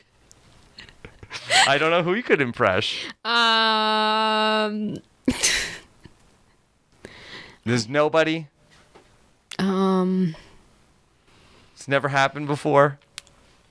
Weirdly, not really. Okay. I wish I had a story, but I don't. Okay. There was a time in high school where I did like short form improv games. And there was this game where you had to guess celebrities. Yes. And I was really bad at it. Okay. I have a chocolate bar that Hannah brought me also. Ooh, it's so creepy. Look at this kid on it. I got it because the kid on the box was super vacant. A creepy kid on there. Okay, so that's good. Creepy child. Yes. No, I've been good and busy, and sorry my Saturday night plans are not exciting, but I feel like... They're better than mine. What are your plans? Yeah, my wife is going to work, and I'm going to be watching my kids. That's thrilling. Yeah. No, life is and good. trying to see how early I could put them to bed so I could do whatever I want. Ooh. Yeah. What do you do when I can't ask that. Read Men's Health articles. Perfect. Yeah. All right. We need a hashtag, don't we? Yeah, we don't need one. No, we need a hashtag. Okay. I don't know why. Every time I have so much fun, and then I get to the hashtag, and I think, what did we even talk about? Okay. Should we go back to the hat? Yeah, let's go back to the hat. All right, go back to the hat. All right. Here you go. All right, what do you got? Survivor is like brunch. Brunch, okay. It's all just like brunch. It's all about the timing. Oh. If you have brunch too late, you think, why am I eating pancakes? If you have brunch too early, you think, I can't get a wrap or a drink with this. It doesn't make any sense. But if you hit that perfect 11 a.m. brunch, you have your pancakes, your egg, and your mimosa, and you think, this feels like $1 million. Wow. We have to stop on that one. I think the hashtag should be #Survivor is like. Survivor is like. Okay, great. To commemorate our game. Yes, and then people can give us their. Yes, and then so you hashtag Survivor is like, and then you space so the hashtag links, and then you say what you think Survivor is like. Yeah. I love this hat game. Okay, good. Well, we can do it. We can do it another time. Yeah. This has been 5 podcasts in a row. Mm-hmm.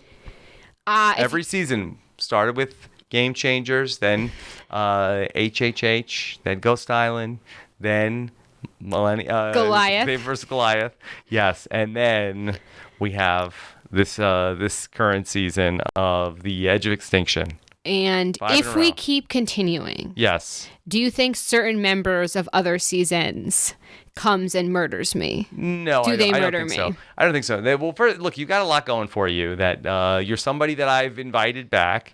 You are somebody who isn't like on a high horse about like, oh, am I on the recap? Am I on the feedback show? Oh, you misinterpreted. I am always on a high horse. Yes, and also that you to make the trip to come out here. I'm the most willing to be here. So Yeah. suck it. So this has been a dynasty of Hannah Shapiro on. Thank Rob's you for podcast. having me so many times. Good. I have and fun. you're still having fun. You still enjoy it. I have fun. Okay. Despite Well, you any nerves. have a keen mind for the game, but you also can have fun. There's not that many people that can do both.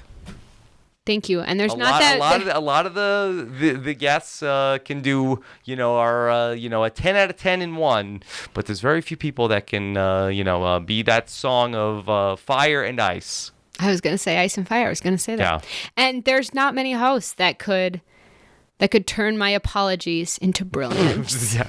Okay. All right. This has been fun. Great job. I talked to your Northwestern buddy, Allie Lasher, on This Week in Survivor this week. She was great. I started to listen. Everyone should go listen to Allie. Be sure to check that out. Also, we had our live show in Philly. If anybody missed it, I thought that was one of the best live shows we've ever done. You had so many great people there. Yeah, it's great. It was a fantastic show on the live Survivor Know-It-Alls. Except that you didn't invite Ken. Well, he's welcome to come. He's welcome to join us. That's what he wants you to think, Ken. Yes. Ken has definitely listened to all 2 hours of this podcast. Yes. And then we still have to go this week of live. Angelina. Well, no, that's all I sorry. want to say. Live Snow-It-Alls with Stephen Fishback. We do a live recap and talk. We don't talk about Before his minor surgery. Yes. That Rob has decided is very minor. I'm not a doctor. What do I know? But I think he's going to be out for a week. So. So Snow-It-Alls, and then, sorry, I interrupted. Snow-It-Alls live after Game of Thrones. Then we will have on Monday, I will get into The Wiggle Room with Josh Wigler. Oh, I know him. Yes. And then I'm going to talk to Mama C. Some bonus podcasting. Yeah, baby. Yeah, baby. And we'll see what she has to say. She hashtagged herself. She branded her. If someone asked, what's your brand? She would immediately respond, yeah, baby. Her brand is Yeah, baby. I don't know that I could self-brand as persistently as she does. No, well, she's got a catchphrase, and that's great. And Jeff Probst has said that she would be invited to a future season. Okay. He had that whole thing. Yes. We'll see Mama Sissy, Game Changers 2, Dreams Come True. Yes. What do you mean he has a whole thing?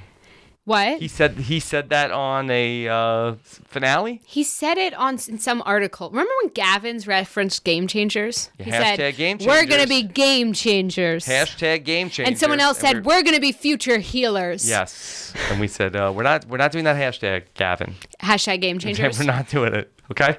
All right. We don't talk about that. Okay. All right. There you go. So it's happened. It's happened. We've done it. It's done. It's nothing that can happen now other than pain. Yeah, no, pleasure, fun. That we'll hear what everybody has to say. Of course, special thanks to the patrons of Rob's podcast. Yay, patrons! Who always have nice things to say about the podcast. Of course, you can find out more about everything we're doing. Our patron-only podcast feed, everything. Which you accidentally put once on Facebook. One time I did my patron Facebook Friday, so I do a call every week where anybody can call in from the Facebook group and do like a video call with me. And one week I accidentally posted it on my Facebook wall instead of on the patron Facebook group, and then you called in. I did. Mm-hmm. Oh, speaking of, I was going to just start promoting my social media. That didn't make any sense there. Talking about Facebook. Yeah. Yeah, it's the name that Rob hates. My name, Hannah Lil Nessen. HANNAHLILNESSEN. That's Instagram and Twitter. If you liked this podcast, all the sense in the world. Hannah Lil Nessen.